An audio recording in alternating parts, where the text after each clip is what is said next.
بیلیون په نامه باندې 1 میلیارد انسانان باید پاتې شي، یعنی هغه طلایي انسانان، او دا نور ټول 6 میلیارد انسانان دغه 1 میلیارد انسانانو د سهولت لپاره قرباني کړي شي. دا یو مفکوره ده په غرب کې، او دا د ټول انسانیت لپاره نو د افغانانو د توهینولو او د افغاني ارزښتونو د پښو لاندې کولو لپاره راغلي وو. نه دلته د سولې لپاره راغلي وو، نه دلته د امن لپاره راغلي وو، نه دلته د حقوقو د ترلاسه کولو لپاره راغلي وو، او دا هر څه ورو ورو واضح کېږي. دغه عسکر چې کومه خبره کړې ده دا واقعیت د دوی همدا ده، یعنې د دوی د جنګ قانون د افغانانو وژنه ده، د ټول انسانیت وژنه. ګورئ د انټرفیټ عقیده دا د وروستۍ عقیده د نړیوال استعمار لپاره چې اوس په لاره اچول شوې ده چې موږ باید د الملیارد الذهبي یا ګولډ بیلیون په نامه باندې 1 میلیارد انسانان باید پاتې شي، یعنی هغه طلایي انسانان، او دا نور ټول 6 میلیارد انسانان دغه 1 میلیارد انسانانو د سهولت لپاره قرباني کړي شي. دا یو مفکوره ده په غرب کې، او دا د ټول انسانیت لپاره. دا ویډیو چې تاسو دلته اوس ښکاره کړله دا د افغانستان د غمیزې چې 20 کاله دوام وکړ د دې یو ډېره بسیطه موضوع ده، او دا هغه ده چې د کامرو سترګو ثبت کړي دي، او هغه چې د انسانانو د افغانانو سترګو ثبت کړي دي، هغه چې د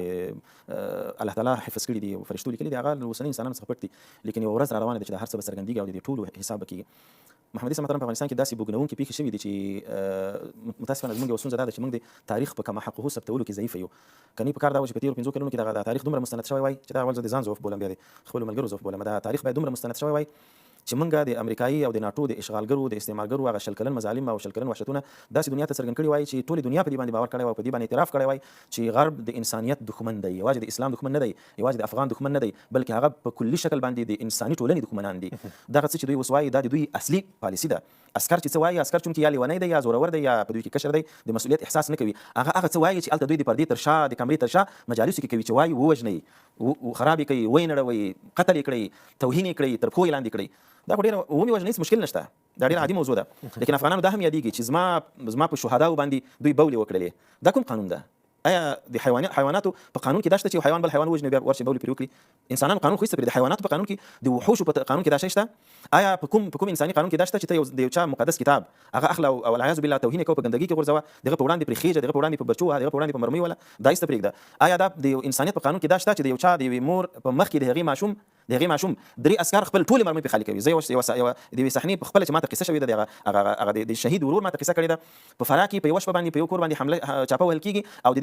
دې کور 12 کسه ماشومان او ځوانان دا له کوره ایستل کېږي او ټول په یوه لین باندې درول کېږي او په شهادت رسول کېږي. یو وړوکی ماشوم د 12 کلونو ماشوم، هغه مور یې وایي چې هغه زما د زوی زګیروی تر اوسه پورې زما له غوږونو څخه نه ایسته کېږي. و نارې به وهلې چې مورې وایي په ما سترګې تړلې وې، ما غږ نشو کولی، ورته غږ مې وکړ، بیا به یوازې وایي په خولې ووهلم. بالاخره چې مې ولیدل چې خطرناکې ضربې وشولې او زما د بچي غږ خاموشه شو. دا یو ډېره بسیطه موضوع ده، لیکن حقیقت دا ده چې دا به خلکو ته واضحه شي په آینده کې هم چې دا خلک د انسانیت دښمنان دي او دا د افغانانو دښمن. او په هغو خلکو باندې زه لعنت وایم محمدي صاحب محترم چې چا دوی ته دوستان ویل، څوک دوی ته تر بمونو تیارو لاندې په ټانګونو سپاره راغلل، او څوک دوی نه وړاندې د ترجمان او د عسکر په وړاندې روان وو او د دوی نه مخکې وحشتونه کول، په هغوی باندې زه لعنت وایم. الله تعالی د هغوی هم داسې ذلیله کړي لکه څنګه چې ذلیله شوي دي، او انشاءالله حساب به ورسره کېږي. کور دعوت قربانیان دي. پرون امریکا پرې بریدونه کول، نن یو بل ګاونډي، ولې تل موږ د پردیو جګړو قرباني اوسېږو؟ وګورئ محمدي صاحب، لومړی خو موږ خپله هم باید ځان را جوړ کړو، ځان سره یو کړو، اتحاد او اتفاق وساتو. باید پرېږدو چې په موږ باندې په یو نوم یا بل نوم باندې هېوادونه راسي. روس راغی تجاوز وکړ، امریکې راغله تجاوز وکړ، او اوس پاکستان هم موږ ته ګواښونه کوي، او زموږ 400 نه زیات روږ دي شهیدان کړل. نو دا اصلي ستونزه موږ کې هم ده. او کله چې موږ د اسلام خبره کوو، دا ستونزه څه ده په موږ کې؟ موږ هر څه لرو، که د وسلو لګانه مو وایي موږ دا شی موږ سره موږ زر تقسیمېږو په برخه باندې. که کمونیزم راغی په ډېر احساساتي ډول باندې راغی، دې خوا ته مجاهدینو ته جوړ خپل منځ کې موږ ونښتو، سره خپل هېواد هم ګډ وډ سره موږ جهاد په حق او موږ مجبوره وو چې د روس اشغال په وړاندې ودرېږو، خپل جهاد وکړو. خو له بعده بیا بېرته چې موږ خپله د روسان ووتل، موږ نشو کولی چې بېرته خپل هېواد را جوړ کړو. وسله چې موږ لرله هغه بېرته برابره کړو، سره یو سو، سره یو کړو، متحد او متفق سو او خپل هېواد پر مخ بوځو. بیا هماغه وجه وه چې بیا زموږ خپل منځ کې جګړې ونښتې، او بالاخره دغه هدف پورې راوړو چې امریکا راغله په موږ باندې یرغل وکړ، او جنایتونه چې څومره په غوڅه کېدل هغه یې وکړه، او بېرته یې پښې سپکې کړې. یعنې دا هر څه زموږ د خپله لاسه دي. اصلي ستونزه محمدي صاحب دا خپله زموږ له لاسه ده. ولې موږ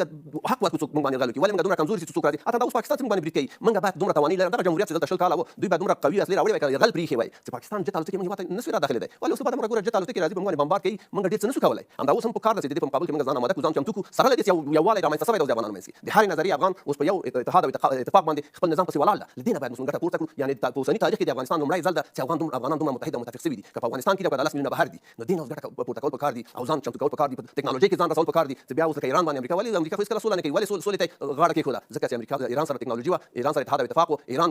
وسله لرله، ټکنالوژي لرله، امریکا په مقابل کې ودرېده، اسرائیل یې په خپله په نښه کړه. نو هماغه چې امریکا مجبوره سوه پاکستان ته ویل چې ورځه د سولې خبرې روانې دي، که چې موږ زور نه پرې رسېږي، نو موږ شی باید وکړو، موږ باید راځم بیا درته راځم. او څوک چې افغانستان ته په بده سترګه دي، نو وروسته ګورئ ستاسې څخه زموږ هیله ده حکومت باید کار ونه کړي په دې کې ملت باید هر څوک چې د اوسني نظام د اوسني استقرار په وړاندې راپورته کیږي باید سر یې ترې ووهي ملت باید سر ووهي مننه بیا موږ خپل افغانان باید له دې نه درس واخلو ځکه چې موږ د ګاونډ کې اسلامي هېوادونه دي پاکستان هم اسلامي هېواد عرب هم اسلامي هېوادونه دي اوس عربو ته چې ورځي که اروپایي او امریکایي پاسپورټونه د سره په ډېر احترام او قدر ورننوځي قدر عزت ډېر زیات ده او که افغاني پاسپورټ د سره یا نور د اسلامي هېوادونو پاسپورټونه د سره ډېرې سختې پلټنې سره کوي ډېر دعوت ویزه نه درکوي نو دا ستونزه په دغه اسلامي هېوادو کې ده دغه د اسلامي سازمان هم چې دغه هم بې غاښه ده موږ باید څه وکړو خپل ځان باید راجوړ کړو خپل هېواد باید راجوړ کړو خپل خلک راخپل کړو پردي نه کړو بیا دا نوم ورنه کړو چې دا بهرمېشته دی دا پښتون ده دا تاجک ده دا ازبک ده نه موږ ټول یو افغانان یو الحمدلله موږ ټول په خپل هېواد باندې مین یو که څوک پخوا په یو خواته اوس بل خواته دي نه دا قصې اوس باید پرېږدو اوس موږ دې حالت ته رسېدلي یو 15 کاله موږ جګړه کړې ده په بېلابېلو نومونو سره جنګېدلي یو دغه مجاهدین چې دلته راغلل ټول مجاهدین وو بیا په دې حساب د تنظیمونو کوم ښار کې چې نیم کاله ځینې شیان جوړ خپل منځ کې مو ووهل او دا رقم هم ویجاړ کړ دا شیان باید اوس پرېږدو موږ باید اوس افغانان سو د افغانستان د افغان بیرغ لاندې د افغانستان له چتر لاندې راټول سو او د خپل هېواد لپاره کار وکړو ټول په ګډه باندې کار وکړو زموږ متخصصین چې هر چېرته دي په ډېر شوق او ذوق سره خپل هېواد ته راځي یو بله خبره ډېره مهمه ده چې څوک چې وطن نه څومره لرې کېږي همغه مینه پیدا کېږي زه خو د بهرمېشته هېوادونو ته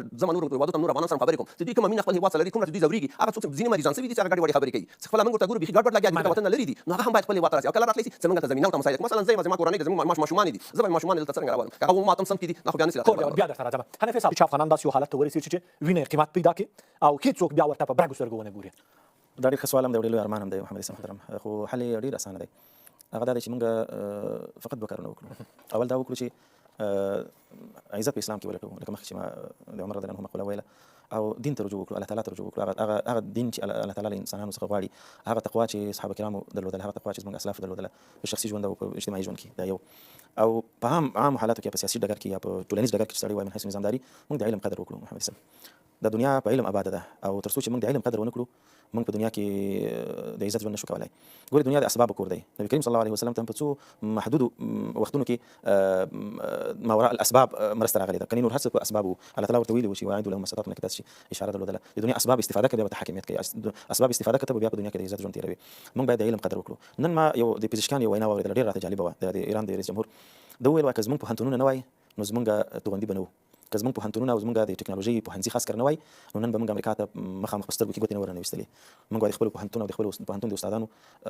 مننه کوو چې دوی په تېر 40 کلونو کې یا 50 کلونو کې ایران ته داسې په لاس ورکړل چې د ټول امریکا زور نه پرې رسېږي افغانستان ته ګوري ټول افغانستان ته سترګې په لار دي چې افغانستان اوس هم خواته ځي آیا دوی دغه نیمه برخه د ولس بې زده کړې پرېږدي او که دوی ته اجازه ورکوي د کار اجازه ورکوي زمینه ورته مساعدوي نو دغه شیان دي ځینې موږ نیمګړتیاوې دا باید پوره کړو نړۍ سره باید تعامل وکړو خپل سفارتونه باید خپل لاسته راوړل پردوی سره دي باید ورسره وغږېږو دا ایران ولې موږ په رسمیت نه پېژني موږ ورسره دوستي ده د امریکې سره دښمني ده دی باید ورسره وغږېږو چې ایران ولې موږ په رسمیت نه پېژني باید زموږ بهرنۍ چارو وزارت هم لږ زیات کار ته اړتیا لري چې باید لاس په کار شي او خپله ورشي ورسره وغږېږي که خپله نشي غږېدی د نورو افغانانو ګټه پورته کړي تر څو افغانستان په رسمیت وپېژني افغانستان حکومت په رسمیت وپېژندل شي او دا وړې ستونزې چې پاتې دي دا هم حل شي مننه کوربت حنفي صاحب څه باید وکړو زما په فکر باندې دوه یا درې خبرې ډېرې مهمې چې د شرایطو د حالاتو مطابق موږ ورته وړتیا لرو او اړتیا ورته لرو یو د دنیا نه ګټه اخیستل د دنیا نه ګټه اخیستل دا شرعاً منع نه دي د تعالی قرآن کریم کې فرمایي هو الذي خلق لكم ما في الارض جميعا دا ځمکه کې چې څه شی دي دا رب العالمین ټول زموږ ستاسو د منفعت لپاره پیدا کړي دي چې هر کله د ځمکې ټول شیان زموږ ستاسو د منفعت لپاره پیدا دي موږ باید په ځان کې دا وړتیا پیدا کړو چې د دنیا نه د منفعت سره کم واخلو دا ګټه د دنیا نه سره کم واخلو په کم اړخ واخلو نو دا مهم ټکي دي لکه څنګه چې دوستان ورته ویلي او دې ته ډېر اسبابو ته ضرورت دی او بنیادي او اساسي سبب د هغې تعلیم دی باید په دې باندې پوه شو چې دنیا موږ سره کم وکاروو کفار لګیا دي دا کار کوي او هغوی د دنیا نه ګټه اخلي دغلته چې زموږ په دې ملک کې پراته خو د همدې ځای نه هغه قیمتي شیان دوی خپلو ملکونو ته ویوړل او نن لګیا دي د خپله ټکنالوژۍ کې چې دی استخدام کړي دي زموږ او ستاسو خاوره وه زموږ او ستاسو د مځکې او زموږ او ستاسو د جغرافیې حصې وې نن زموږ په خلاف باندې استعمالېږي نو دا وړتیا باید موږ او تاسې په خپلو ځانونو کې پیدا کړو چې د دنیا نه ګټه په څه طریقه واخلو بنیادي سبب د هغې لپاره تعلیم دویم اساسي او بنیادي ټکی هغه دا ده چې زموږ او ستاسو نظام په اعلی او په غټه کچه باندې ملت سازي وکړي ملت سازۍ ته په فعلي شرایطو کې موږ ډېر زیات ضرورت لرو که څوک دلته عقدې لري دي یو بل سره شخړې په دې وطن کې تېرې شوي دي طبعا داسې یو څوک به وي د قومي لحاظه د تنظیمي لحاظه مشکلات دلته د خلکو په منځ کې پېښ شوي دي نو زه وایم چې دا ټول راواخلي او دا په یوه کنده کې واچوي او خاورې ورباندې راواړي او بیا ورباندې د پاسه ونښېږي چې بالکل د دغې شي هغه اثر ختم شي یو نوی فکر دې ولس ته ورکړی شي او دا ولس د یوې نوې مفکورې خاوندان شي او په یو دسترخوان باندې راغونډ شي ملت سازي ته ډېر زیات ضرورت دی پکار دا ده چې د ملت غږ واورېدلی شي په هر بخش کې او هغې ته رسیدګي وشي د وخت د حالاتو د وس مطابق دا دوه او درېیم چې موږ او تاسو ډېر نن سبا ورته اړتیا لرو ضرورت ورته لرو نو هغه د اسلامي مسیر تعقیب دی لکه څنګه چې مخکې حمد صاحب ویلې تاسو فکر وکړئ دا کفار چې نن لګیا دي زموږ په خلاف باندې چې کوم شی کوي تاسو د الله په ذات یقین وکړئ چې تاریخ زموږ مخې ته پروت دی او کوم شیان چې مسلمانانو د دوی سره کړي دي په ټول د تاریخ کې نن بېرته لګیا دي هغه په موږ تطبیقوي لکه یو بېلګه زه درته ووایم په لنډو ټکو کې د بدر د غزوې بنیادي سبب څه شی وه خو یو اقتصادي محاصره وه د رسول اکرم صلی الله علیه وسلم د لوري د کفارو او د قریشو اقدام اول همغه بنیادي شی ګوره اقتصادي محاصره وه جنګ ته دوی نه تللي او نه د جنګ په اراده باندې تللي خو دا فکر و چې اقتصادي محاصره راشي نن کفار لګیا دي په اسلامي ملکونو باندې اقتصادي محاصره راولي خو چې اقتصاد